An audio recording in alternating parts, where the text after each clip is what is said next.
আবারও প্রমাণিত কোহলির সেরা খাদ্য পাকিস্তানের বোলিং। ম্যাচ জিতিয়ে 100 রান করে বোঝালেন ম্যা হুনা। আজকের এই ভিডিওটি বিরাট কোহলিকে কেন্দ্র করে। আপনারা যারা বিরাট কোহলিকে ভালোবাসেন তারা একটা লাইক করে ভিডিওটি সম্পূর্ণ দেখতে থাকুন। চলুন ভিডিওটি শুরু করা যাক। খুশদিল শাহকে কভারের ওপর দিয়ে 4 মেরে দেশকে জেতানোর পর বুকে বারবার হাত ঠেকিয়ে বিশেষ একটি ভঙ্গি করতে দেখা গেল তাকে, যেন গ্যালারির দিকে তাকিয়ে বলতে চাইলেন ম্যা হুনা।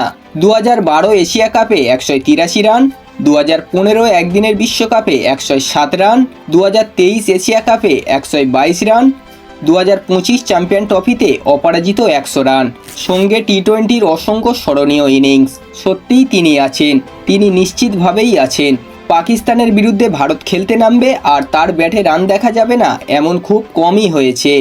ফর্ম, অবসর, শেষ আইসিসি প্রতিযোগিতা ইত্যাদি যাবতীয় আলোচনা ফুঁ দিয়ে উড়িয়ে দিয়ে বিরাট কোহলি আরও একবার বুঝিয়ে দিলেন তিনি ফুরিয়ে যাননি, তিনি আছেন। আর বিক্ষোভের নাম পাকিস্তান হলে আরও বেশি করে আছেন। পাকিস্তানের সঙ্গে খেলতে নামলে কোহলির ব্যাটে রান দেখা যাবে না তা কি হয়? পড়শি দেশের বিরুদ্ধে একটু বেশি ভালো খেলার তাগিদ থাকে তার মধ্যে। রবিবার দুবাইয়ে সেটা আরও একবার দেখা গেল। অপরাজিত 100 রান করে পাকিস্তানের বিরুদ্ধে দেশকে জেতালেন কোহলি।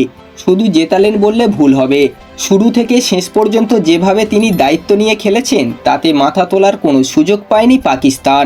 একদিনের ক্রিকেটে 51টি 100 রান হয়ে গেল তার, সব মিলিয়ে 82টি, সঙ্গে 14,000 রানে পৌঁছানোর বিশ্ব রেকর্ড তো রয়েইছে। কোহলি সবসময় এই ধরনের ম্যাচে নিজের সেরাটা দিতে মরিয়া থাকেন। সেই কারণে ম্যাচের আগের দিন 2 ঘন্টা আগে অনুশীলনে চলে আসেন। 36 বছর বয়সেও তার এই দায়বদ্ধতা অনুপ্রেরণা না দিলে আর কি দেবে? এই ম্যাচের আগে সম্প্রচারকারী চ্যানেলে কোহলির একটি ইনিংস বারবার দেখানো হচ্ছিল। 2022 টি-20 বিশ্বকাপে ম্যাচ জেতানোর সেই 82 রানের ইনিংস বারবার সম্প্রচারিত হচ্ছিল। হ্যারিস উডকে মারা তার জোড়া ছক্কা। যতই সেটা হোক অন্য ফরম্যাট, যত হোক ধুমধারাক্কা ক্রিকেট, কোথাও একটা ফিনিশার কোহলিকে দেখার অপেক্ষা করছিল সমর্থকদের মধ্যে। দুবাই সেই প্রত্যাশা পূরণ করে দিল।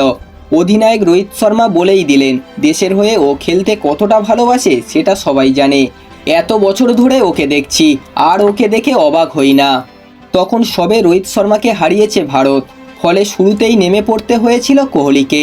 সেই সময় তার দরকার ছিল ধরে খেলার, ঠিক সেটাই করলেন। কোনো রকম তাড়াহুড়ো করতে দেখা গেল না তাকে, প্রতিটি বল দেখে শুনে খেললেন। ম্যাচের আগাগোড়া কোহলির সেই পরিণত মনোভাব দেখা গেল। একবারও পাকিস্তানের বোলারদের সুযোগ দেননি, একবারও ঝুঁকিপূর্ণ শটও খেলেননি তিনি। দুবাইয়ের পিচে বল আসছিল থেমে থেমে, তাই অকারণ তাড়াহুড়ো করার অর্থ যে উইকেট খোয়ানো, কোহলি সেই রাস্তায় হাঁটলেন না। ম্যাচের পর ঠিক সেটাই শোনা গেল কোহলির মুখে। বললেন, সত্যি বলতে যেভাবে খেলেছি সেটা এই ধরনের ম্যাচে গুরুত্বপূর্ণ ছিল।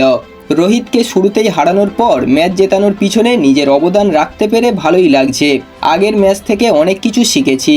আমার কাজ ছিল মাঝের দিকের ওভারগুলোয় স্পিনারদের বিরুদ্ধে কম ঝুঁকি নিয়ে খেলা। শেষের দিকে আমি আর সিয়াস একটু চালিয়ে খেলে কয়েকটা বাউন্ডারি মেরেছি। একদিনের বিশ্বকাপের ফাইনালে হার, অস্ট্রেলিয়ার কাছে টেস্ট সিরিজে হারের পর কোহলির ওপর চাপ বেড়েই চলেছে। বেশিরভাগ ক্রিকেট বিশেষজ্ঞরা আশাই দেখছেন না 2027 বিশ্বকাপ খেলার। তাদের মতে এটাই কোহলি ও রোহিতের শেষ আইসিসি প্রতিযোগিতা। কোহলি নিজে যে এই সবে পাত্তা দেন না সেটা পরিষ্কার বুঝিয়ে দিলেন ম্যাচের পরে। তার সাফ কথা, আমি নিজের খেলার ধরন জানি, তাই বাইরের কোনো আওয়াজ শুনি না। নিজের মতন থাকি, নিজের শক্তি এবং ভাবনা চিন্তার খেয়াল রাখি। প্রত্যাশার চাপে মাথা ঘুরে যাওয়া খুবই স্বাভাবিক। তাই আমি বর্তমানে বাঁচতে ভালোবাসি এবং প্রতিটা সুযোগে দলের জন্য কিছু করতে চাই।